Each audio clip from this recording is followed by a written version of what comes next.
छत्तीसगढ़ की ही, जहां पर मजदूरों की जल्द घर वापसी का रास्ता साफ होता दिख रहा है। अलग अलग राज्यों से श्रमिकों को लाने के लिए अब 29 ट्रेनें चलाने का फैसला लिया गया है। पहले राज्य को 15 ट्रेनें मिली थी, लेकिन अब 14 नई ट्रेनें मिलने से श्रमिक जल्द ही घर वापस आ सकेंगे। वहीं ट्रेनों की आवाजाही शुरू होने के बाद रायपुर, दुर्ग, बिलासपुर, राजनांदगांव, भाटापारा, चांपा सहित कई अन्य स्टेशन पर प्रशासन ने जांच और राहत के लिए विशेष इंतजाम किए हैं। तो प्रदेश को 14 नई श्रमिक ट्रेनें जो हैं और मिली हैं और हमारे सहयोगी सत्यप्रकाश हमारे साथ बने हुए हैं। सत्यप्रकाश, राहत की खबर छत्तीसगढ़ के उन प्रवासी लोगों के लिए जो कि फंसे हुए हैं। 14 और नई ट्रेनें मिलेंगी, आसानी होगी अब जल्द अपने प्रदेश पहुंचने के लिए उन लोगों के लिए।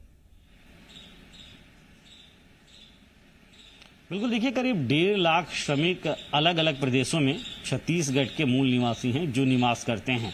उनके आने का सिलसिला 13 मई से लगातार जारी है, क्योंकि छत्तीसगढ़ सरकार ने पहले 9 ट्रेनों की, उसके बाद वो ट्रेनें बढ़ के 13 ट्रेनें हुई थी, 15 ट्रेनें फिर उसके बाद हुई और अब वो ट्रेनों की संख्या जो है वो बढ़ के 29 हो गई है, क्योंकि 14 और नई ट्रेनें जो हैं वो छत्तीसगढ़ सरकार की तरफ से सीएम भूपेश बघेल की पहल पे मंजूर की गई है रेलवे के द्वारा।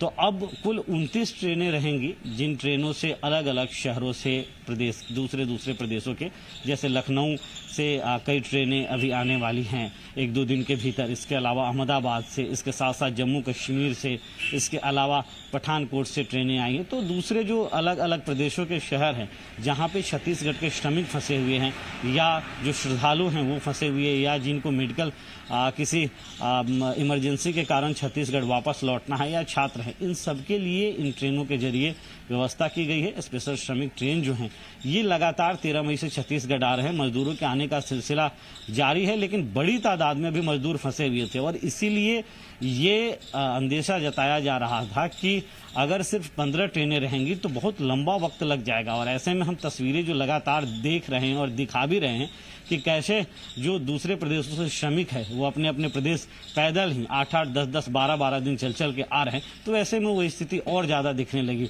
यही वजह है कि लगातार पहल की जा रही थी कि कुछ और ट्रेनें मिले और 14 और ट्रेनें मिली है। अब 29 ट्रेनें हो गई और इन 29 ट्रेनों के जरिए दूसरे प्रदेशों से श्रमिकों को, श्रद्धालुओं को जो मेडिकल इमरजेंसी में आना चाह रहे हैं और छात्रों को लाने का सिलसिला अब लगातार जारी दिखेगा। बिल्कुल ही उम्मीद यही कर रहे हैं सत्यप्रकाश हम कि ऐसी तस्वीरें जो लगातार देखने को मिल रही हैं मजदूरों की, कम से कम अब ट्रेन और मिल रही हैं, तो ऐसी तस्वीरें सामने निकल कर ना आए। बहुत शुक्रिया आपका तमाम जानकारी के लिए।